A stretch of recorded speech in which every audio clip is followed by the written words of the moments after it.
Back, everybody. I'm Bianca Della Garza. We are awaiting a news conference from Mar-a-Lago, and now we want to talk a little bit more about pro-life, because under Tim Walz in Minnesota, it went from a pro-life state to a radically pro-abortion state at the expense of pregnant women. And look at some of the posts here on X. To our neighbors in Iowa, Minnesota is and will remain a safe haven for reproductive freedom. Yes, that's what they like to call it. So what does this mean, and who does it impact? Of course, the unborn, but also perhaps abortion survivors, a story that needs to be told over and over again to put a spotlight on the realities of all of this. So pleased to have right now the founder and director of the Abortion Survivors Network, Melissa Ohden. Also, Newsmax contributor, good friend of the program, Chrissy Clark. Ladies, welcome in. Thanks for having us. I'd love to start with you, Melissa. You know, folks hear abortion survivor and they're like, I don't really understand the term, but you're living proof that it does happen. So if you can first talk about that, and then we can go a little closer into the radical position that Walz has. Sure, that's the reality. Babies survive abortions. I am living testament of that. I survived a probably 31-week abortion forced upon my birth mother back in 1977. I was poisoned and scalded for 5 days before I was ultimately born alive. And, you know, as an abortion survivor, as a Midwesterner, I can tell you that I don't find Governor Walz to be Minnesota nice at all to women, to the preborn, to abortion survivors. His history speaks for itself. Yeah, reproductive freedom, abortion is health care. We hear this over and over. And Chrissy, we hear it because they want to scare women in these battleground states that abortion for some reason is going away because of Roe v. Wade. But in reality, the stance that Walz takes is just radical when it comes to the time and the window of killing a baby, an unborn baby. Talk to us about how they're using this as a wedge to scare women. Well, it's incredibly misogynistic. I was just on a popular YouTube show called The Whatever Podcast, and I was sitting across from a girl whose full-time job is, well, corn, we'll call it. And she was telling me that she thinks that abortion should be allowed up until the moment of birth. And I was trying to just understand how you get to that point of view. But it is actually an incredibly misogynistic point of view to say that you can't figure out that you're pregnant within the first 6 to 15 weeks of your infant's life. And we can't even get to the point of arguing about how to go about adoption, how to go about changing the foster care system until we get people to realize that this is murder. This is exactly what is happening in Minnesota and California and these far blue states. It is murder at the 11th hour. And while Melissa, your story is incredibly impactful, please keep sharing it.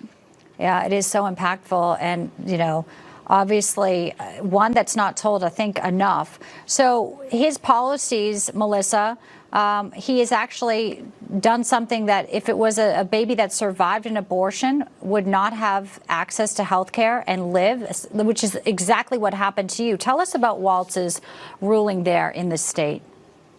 Absolutely. Minnesota was one of the few states who had a reporting requirement to report out the number of babies surviving abortions and then what the outcome of that care was. And I want people to go to Minnesota's website, look through reports. You can see that in 1 year alone, in 2021, they had 5 survivors, and realize those are an undercount because we have babies born alive in late-term abortions.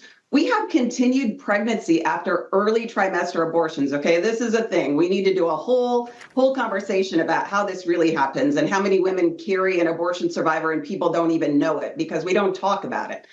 But what we do know is you can look at those state reports, and I encourage people, read them, become familiar with them, contact your legislators, have conversations, post about it on social media. They are able to continue these attacks against survivors and women, and we are the ones who have the power to stop them. This election is in our hands because if we do the work, we look at them and we start talking about it, we can get people to vote in the manner that respects life and restores our nation. Yeah, amen. You know, what they will talk about, though, is how he has this personal story with IVF. Chrissy, they really want to talk about this and how they went through fertility treatments, which a lot of women do, but it doesn't underscore where his stance is on radically abortion. I mean, that's the one thing that the other mainstream media doesn't take notice with.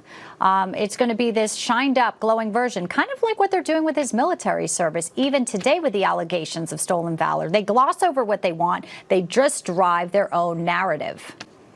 Which is why people are consistently talking about the abortion problem, because they know that it'll galvanize women. It's why the mainstream media is honing in on this. But the thing that we've noticed is that it's not just a radical position. It is a radical trend throughout Walz's career. We see it not just in abortion, not just, as you noted, in the stolen valor, but we see it in his anti-school choice positions. We see it in his ability to call socialism neighborliness, a physical or a philosophy that's killed millions and millions of people is just neighborliness. No, it's called dictatorship, but he's just across the board a radical. And I think that really showcases to us the full picture as opposed to just one policy. One policy is part and parcel of who he is, a radical person. We'll get back to some of the transgender and the parental things, but I do want to ask you, Melissa, we know how strong Planned Parenthood is when it comes to funding elections and super PACs, and it's massive, you know, and they don't even want women who go in to see an ultrasound because they might connect and they might actually look for a resource or